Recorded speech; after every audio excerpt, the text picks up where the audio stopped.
हा हा हा हा हा. मजा. चलो, पुढची गोष्ट ऐकूया. आता आटपाटनगर घ्यायला नको ना, आपल्याला सुरुवातीला खूप वेळा झाला आटपाटनगर. एक मळा असतो, शेतकरी वगैरे सगळे जरा बाहेर गेलेले असतात आणि तिथे आपले एक आळशी कोल्हेबुवा येतात. मागच्या गोष्टीत माहिती आहे ना, दुसऱ्याचं पनीर ढापून खातो. तसंच इथे पण त्याला सगळं असं रेडी पाहिजे. "अरे, कोल्हबा आलेले आहेत, त्यांना काहीतरी खायला द्या बरं का." दरवेळी कोण देणार असं? नाही. इकडनं-तिकडनं जातो, टेहाळणी करतो सगळीकडे आणि त्याला दिसतं एक छान द्राक्षाचा मळा. असं मस्त काठ्यांवरती द्राक्ष बांधलेली असतात. बाजूनी जातानाच गोड वास येतो. खूप सुंदर पिकलेली गोड द्राक्ष असतात. हे आपल्यालाही असं उभं राहून मिळाली तर खाऊन टाकूया इथनं असं होईल असं. पण कोल्हेबुवा सगळ्यांनी नोटीस केलं असेल नाही, पण मला तरी असं वाटतं की कोल्हा आळशी असतो. मागच्या वेळी कावळ्याचं पनीर खाल्लं. आता इथे पण त्याला असे कुठे तोडून ठेवली आहेत का? एक्सपोर्ट करायला ठेवली आहेत का? असं सगळं म्हणजे जास्ती छान असतील. असं सगळं तो जाऊन सगळं परीक्षण करतो बागेचं. कुठे काय आहे? कुठे काय आहे? कुठली जास्ती उंच आहेत? कुठली कमी आहेत? आपल्याला कुठली नीट खाता येतील? असं सगळं निरीक्षण करून आल्यानंतर एके ठिकाणी तो थांबतो आणि आता आपण इथे काही नाहीये चढायला वगैरे. अरे, ते द्राक्षाचा मळा बांधणारे काय वेडे आहेत का? "या, या, या कोल्हेबुवा, आमची द्राक्ष खायला या बरं का. इथली आम्ही थोडी खाली बांधली आहेत. तुम्हाला ती मिळतील लगेच." असे असतात का? असं वेडं कोणी नसतं. त्यांनी मस्त ती उंच बांधलेली असतात. पण ह्याला असं इझिली मिळालं तर बरं होईल असं. ठीक आहे.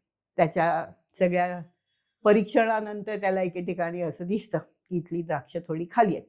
आपल्याला मिळतील. आणि मग साहेब उड्या मारायला लागतात. उंच उडी मारतो, उंच उडी मारतो. घड काही हातापर्यंत येत नाही. आधी म्हटलं तसं कोण असं काय फुकट ये रे बाबा जाताना कोल्ह्या द्राक्ष खा असं आहे. नाही, ते पण धंद्याचा त्यांचा भाग आहे. ते उंच बांधतात द्राक्ष आणि ह्याला काही येत नाही. उड्या मारतोय, उड्या मारतोय, उड्या मारतोय आणि दमतो. साफ दमून जातो उड्या मारून. इथली नाही, तिथली नाही, बागेतली कुठलीच द्राक्ष त्याच्या हातापर्यंत येऊ शकत नाहीत. खूप प्रयत्न केल्यानंतर उठतो आणि बाहेर जायला लागतो. "शी बाबा, ही द्राक्ष तर आंबट आहेत, मला नको आहेत बरं का." असं. असं त्रागा करतो मुद्दामून, की हां, म्हणजे बाकी कोणाला वाटेल, की आपली फसवणूक झाली असं नाही म्हणायचं. आपण फसलोय असं नाही. "शी बाबा, ही तर द्राक्ष खूप आंबटच आहेत. मला नकोच आहेत." थोडं पुढे जातो तरी पण तिथली परत बघतो, नाहीत येणार आहेत. "शी बाबा, त्या बागेतली सगळी द्राक्ष आंबट आहेत. मला काही नकोय ही. चाललो मी बाहेर." जातो बाहेर. तुम्हाला माहिती आहे मराठीत एक म्हण आहे. काय आहे बरं सांगा?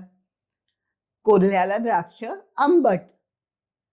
आपल्या कोल्हेबुवाला पण तसंच होतं की नाही, हाताला येत नाहीत. आपली जेवढी ताकद आहे तिथपर्यंतचीच उडी मारावी किंवा आपल्याला जे जमेल तेच काम करावं. त्याच्यात आनंद मानून जे मिळेल ते खावं.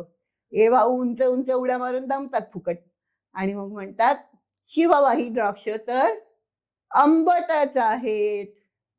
म्हणून आपल्या मराठीत एक म्हण आहे, "कोल्ह्याला द्राक्ष आंबट."